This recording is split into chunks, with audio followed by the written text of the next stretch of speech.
Hi friends, இன்னைக்கு ஆடி 18 முன்னிட்டு எல்லாருமே அவங்கவுங்க குலதெய்வத்துக்கு போயிட்டு வருவாங்க. நானும் அது மாதிரி வீட்டில் சாமியை கும்பிட்டு நாங்களும் குலதெய்வம் கோயிலுக்கு கிளம்பிட்டோம். நானும் என்னுடைய ஹஸ்பண்டும் பஸ்ஸில் கிளம்பிட்டோம். என்னுடைய பையனுக்கு லீவு கிடைக்கல, அதனால அவர் வரல. நான் எங்கள் வீட்டுக்காரு, எங்கள் பொண்ணு அப்படியே மதுரையில் ஜாயின் பண்ணிக்குவாங்க. என்னுடைய பொண்ணு, என் மருமகன், என் பேத்தி, எங்கள் நாத்தனாருடைய ஹஸ்பண்ட், அந்த அண்ணா எல்லாருமே அவங்க காரில் வந்துடுவாங்க.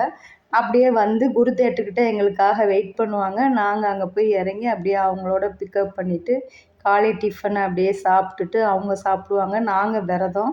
நாங்கள் போய் சாமியெல்லாம் கும்பிட்டுட்டு தான் நாங்கள் சாப்பிடுவோம். அதனால் அவங்கள சாப்பிட்டுட்டு வெயிட் பண்ண சொல்லியிருந்தோம். அதுக்கப்புறம் நாங்கள் அவங்களோட அப்படியே கோயிலுக்கு வந்தாச்சு ஃப்ரெண்ட்ஸ். கோயிலில் என்னுடைய பேத்தியை பார்க்கணுன்னு எனக்கு அவ்வளோ ஒரு இது. ஏன்னா அவங்க ஊருக்கு போய் 10 நாள் ஆயிடுச்சு. தேடிக்கிட்டே இருந்துச்சு. என்னுடைய பேத்தி வந்துட்டாங்க. அவங்க எங்கள் வீட்டுக்கார் சாமியாடி சோனசாமி ஆடுவாங்க. அதனால சோனசாமி முன்னாடி என் பேத்தியை உட்கார வச்சு, தாத்தா வீட்டு சாமியை பாரு, தாத்தா வீட்டு சாமியை கும்பிட்டுக்கோ, எல்லோரும் நல்லா இருக்கணும்னு வேண்டிக்கோ அப்படின்னு என் பேத்திக்கிட்ட பேசிக்கிட்டு, அதுக்கப்புறம் நாங்கள் எப்பயுமே ஆடி 18க்கு எங்கள் குலதெய்வம் கோயிலுக்கு போகிறது தான் வழக்கம். 3 வருஷத்துக்கு ஒரு தடவை கிளறி கும்பிடுவாங்க. இந்த வருஷம் கும்பிட்டாங்க. ஆனால் எங்களுக்கு போக முடியாத ஒரு சூழ்நிலை, அதனால நாங்கள் போகலை. நாங்கள் எதிரே பார்க்கல. எங்கள் பங்காளிகளும் வந்திருந்தாங்க. அவங்க பேரனுங்களுக்கு காது குத்துனாங்க. அவங்க காது குத்தி அவங்களும் எல்லாமே செஞ்சு சாமிக்கு படைச்சி, நாங்களும் வாங்கிட்டு போனது எல்லாமே வச்சு சாமிக்கு படைச்சி தேங்காய் பழம்லாம் அவசியம் பண்ணி பேரனுங்களுக்கு அவங்க காது குத்தி ஒரு நல்ல நிறைய பேர் வந்திருந்தது. ரொம்ப எங்களுக்கு சந்தோஷமாக இருந்துச்சு. எங்கள் பங்காளிகளும் அவங்களும் விசேஷம் மாதிரி செஞ்சுருந்தாங்க.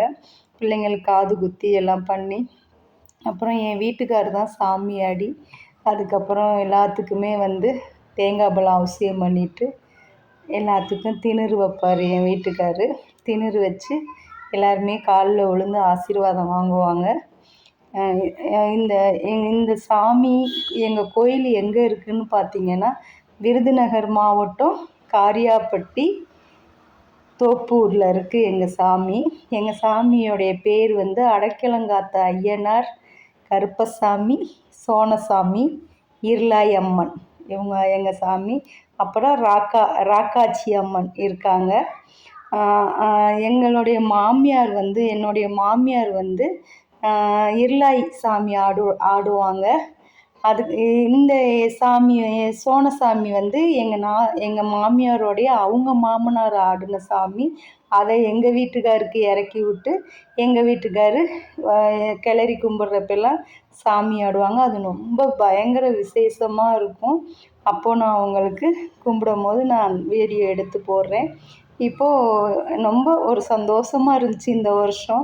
ஏன்னா எப்போவுமே ஆடி 18க்கு எல்லாருமே வந்துட்டு முன்னாடி சாமி கும்பிட்டு அவங்கவுங்க கிளம்பிடுவாங்க. இந்த ட்ரிப் எங்கள் பங்காளிகள்லாம் அவங்க பேரனுங்களுக்கு காது குத்துனதுனால ஒரு நல்லா பார்க்க ஜெகஜோதியாக இருந்துச்சு. அப்புறம் அவங்க எல்லோரும் பிரசாதம் கொடுத்துருந்தாங்க. கேசரி, அதுக்கப்புறம் காது குத்துனாக்கும் மண்டவெல்லம், தேங்காய், எள்ளெல்லாம் போட்டு கலக்கி அந்த பிரசாதம் கொடுத்தாங்க. எல்லோரும் சாப்பிட்டுட்டு எங்களை சாப்பிட சொல்லி ரொம்ப பிடிவாதம் பண்ணாங்க. வேண்டாம், நாங்கள் விரதத்தில் இருக்கோம், நாங்கள் போய் ஹோட்டலில் சாப்பிட்டுக்குறோம் அப்படின்னு சொல்லிட்டு நாங்கள் கிளம்பிட்டோம் ஃப்ரெண்ட்ஸ். அவங்கள அப்படியே எங்களை ஆரப்பாளையத்தில் இறக்கி விட்டுட்டு அதுக்கப்புறம் நாங்கள் பஸ் ஸ்டாண்டில் திண்டுக்கல் பஸ்ஸில் உட்காந்துருக்கோம். கிளம்பிட்டோம். டயர்டாக இருக்கோம் ஃப்ரெண்ட்ஸ். சரிங்க ஃப்ரெண்ட்ஸ், என்னுடைய வீடியோஸ் விலாக் எல்லாமே உங்களுக்கு காமிச்சிருக்கேன். பிடிச்சிருந்தால் லைக் பண்ணுங்கள், ஷேர் பண்ணுங்கள், முக்கியமாக சப்ஸ்கிரைப் பண்ணுங்கள். Bye friends.